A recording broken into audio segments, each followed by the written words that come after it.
When it comes to circulation, there's one particular herb right here called Ginkgo biloba. This has healing medicinal properties when it comes to circulation. This will do wonderful things, particularly in your feet, your ankles, your legs, your hands, your eyes, your brain. If you could only imagine how one little pill can do so much, and that's what we're going to learn today. The physiology and mechanism of ginkgo is quite fascinating when it comes to circulation. The flavonoids and the terpenoids help to dilate the blood vessels, and widening of those blood vessels improves blood flow and oxygen. That helps deliver that oxygen throughout all the cells of the body. And the compounds in ginkgo biloba has strong antioxidant properties. It protects your cells from oxidative stress and free radical damage, potentially leading to healthier blood vessels. And ginkgo has mild anticoagulant effects, meaning it can reduce the stickiness of platelets and lower the risk of blood clots, which enhances blood flow, and ultimately helping to thin the blood. And one of my favorite things about ginkgo biloba is nitric oxide production. What does that mean? Within the blood vessels, your body secretes nitric oxide, meaning it allows that vasodilation, that opening of the blood vessels, allowing the blood to travel through easier, more blood, more oxygen, more nutrition. And that's not only in your legs and your ankles, that goes everywhere.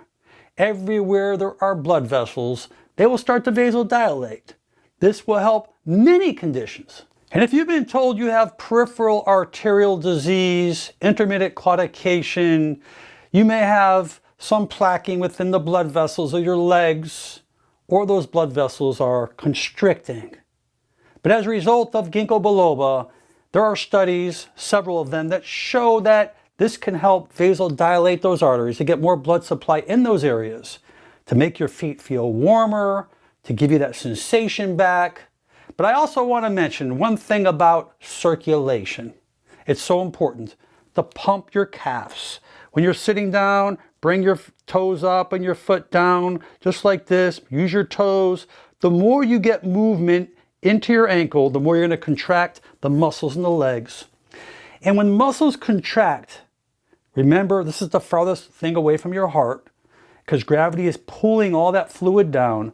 But when those muscles contract, they're squeezing on those veins. And as you squeeze on those veins, there's one-way valves that allows that circulation, that edema, those exudates, the extra toxins, the lymphatic, the lymph, that's all needs to get back up to the heart. Squeezing those calves allows the body to bring it up much more easier. So if you are having problems in your legs, your calves, your ankles, and it hurts to walk, get on a chair and start moving your ankles, move the legs. Let those muscles contract. If you can do any walking around the house, if you're on a cane, if you're on a walker, do it. Just a few minutes here and there will make a tremendous difference by utilizing those muscles, because every time you step and you lift up your heel and step, lift up your heel, you're contracting those muscles so that all that extra toxic lymph, as well as inflammation or swelling that you're getting, can come back up to the heart to get you feeling much better. And regarding your eye health, glaucoma, macular degeneration, the eyes need circulation, particularly the nerves and the retina. If it's not getting circulation, you can develop issues. Ginkgo's role is to improve the blood flow that can potentially slow the progression of these conditions and support overall eye health. And in many conditions, ginkgo biloba can help tinnitus, ringing of the ears, as well as other hearing problems that are linked to poor blood circulation in the inner ear. And by improving blood flow to the auditory pathways, ginkgo may help reduce these symptoms of tinnitus and support auditory function. And ginkgo biloba has also been found to help people with vertigo, balance disorders, going back to the inner ear, increased blood supply. Many of these conditions happen to people as they get older because of circulatory issues. And even diabetic neuropathy, nerve damage caused by poor blood flow and high blood sugar, Ginkgo has been known to help improve that blood circulation and help alleviate many of these symptoms, particularly when it comes to neuropathy and overall nerve health. And when it comes to the male parts, the female parts, the important parts, Ginkgo biloba has been known to be helpful. Why? Increasing blood circulation, allowing things to function better. In conditions involving impaired cognitive function, such as age-related cognitive decline, memory problems, through the increased cerebral blood flow into the brain, Ginkgo biloba can help improve memory and overall cognitive function. And even stroke victims who has had interrupted blood flow to the brain, Ginkgo biloba can help support recovery by improving blood flow and reducing oxidative stress in the brain. Now, if you're pregnant, breastfeeding, or taking blood thinners, or taking anticoagulants, you need to be aware because Ginkgo biloba can help thin the blood. You want to speak to your doctor. And always follow your doctor's recommendation because every condition is different. And the most common potency you'll see in Ginkgo biloba is 120 milligram extract. The extract is the best. And you can start taking this once a day, build it up to twice a day. In certain people, they use it 3 times a day. I would always recommend start out slow, build up. Make sure you speak to your doctor if you have any questions. People have stayed on this for several months, up to a half a year.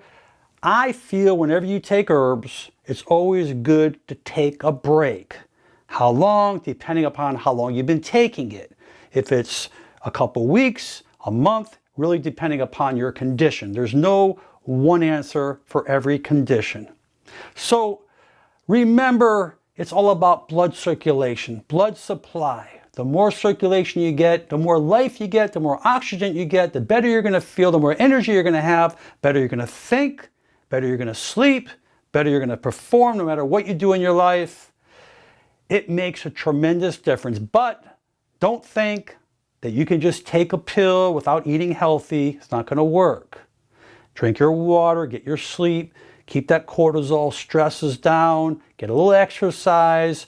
The more you move, the better you're going to feel. It's all about your circulatory system. So please utilize this video. The best that you can do, hopefully it will help you. Do your homework, ask your doctor questions. If you are on medications, I cannot stress, make sure it's okay that you're taking this correctly because we don't want it to interact with any other kinds of medications. That's my biggest concern. Most important, I wish you good health and make it a great day. I'm Dr. Alan Mandell.